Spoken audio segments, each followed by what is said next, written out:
Thank you for taking the time to have a look at this small video. I'd just like to show you, if I may, a little bit about how the cleaning contractor's bid model works. Obviously we've got the cover page there. We've got, if we work along the tabs on the bottom, we've got the user help page. It explains each and every one of the tabs.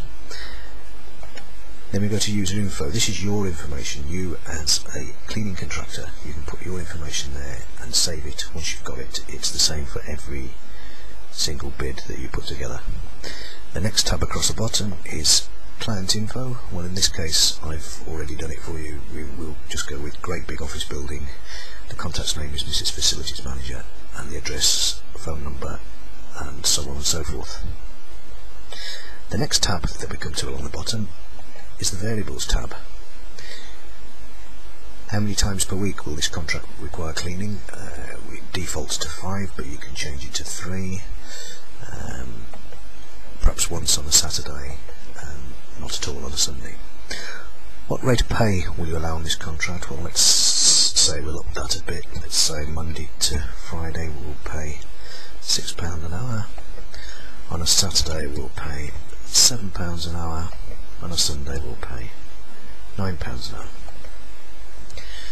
What percentage of the charge would you like your wage bill to be? Now it defaults to 57%, which gives you a gross margin of 43%.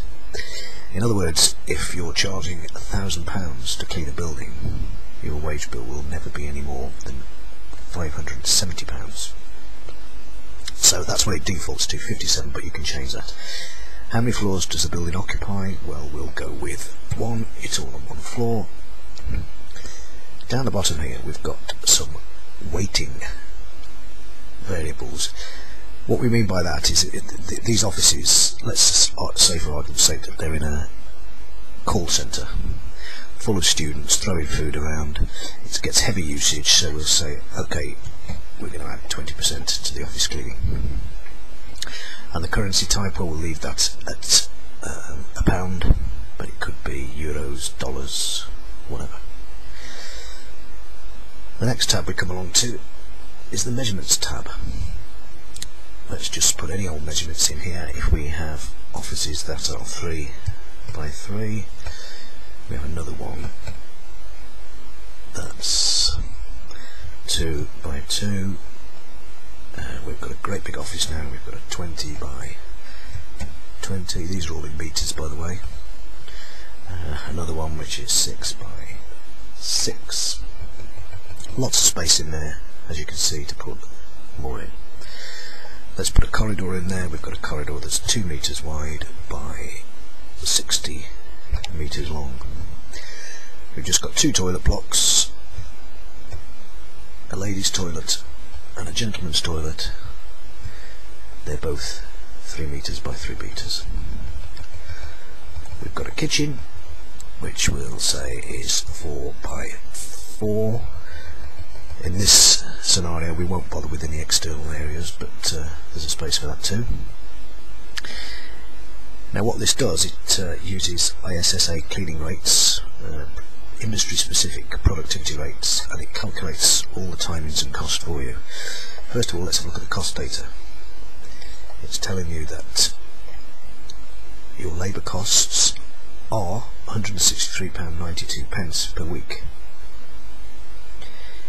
We're going to spend £1.50 on health and safety, £2 on training, and £1.22 on uniforms. You can change those if you like, but they're preset. They default to those figures. Your cleaning materials budget is £6.56 a week. Equipment, depreciation, repairs £4.92. So your total weekly operational cost is £180.12. Everything else below that line is worked out for you in accordance with the profit margin that you said you wanted to have here.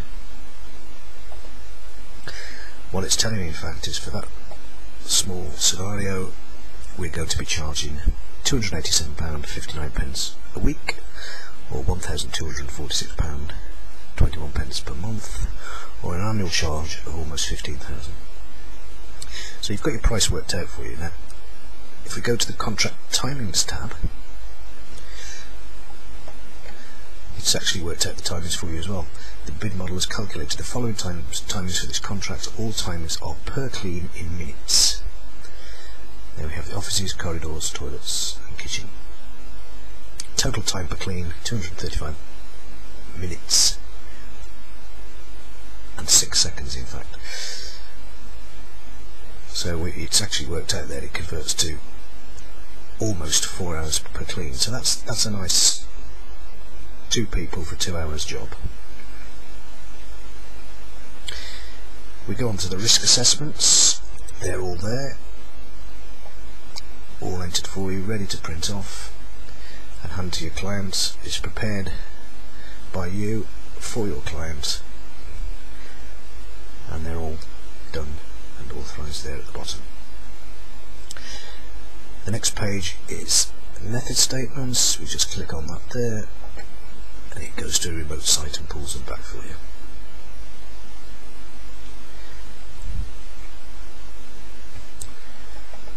And there they are.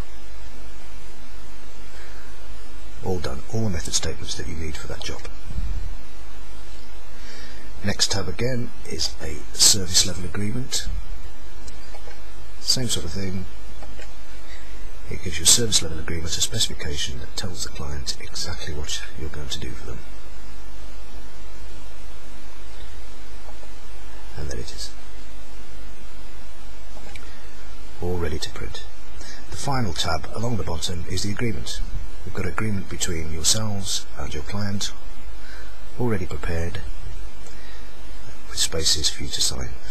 Incidentally, every one of these tabs, every one of these pages is editable, so if you're computer literate you can play around with it, change the fonts, change the wording, do whatever you want. And there we have it.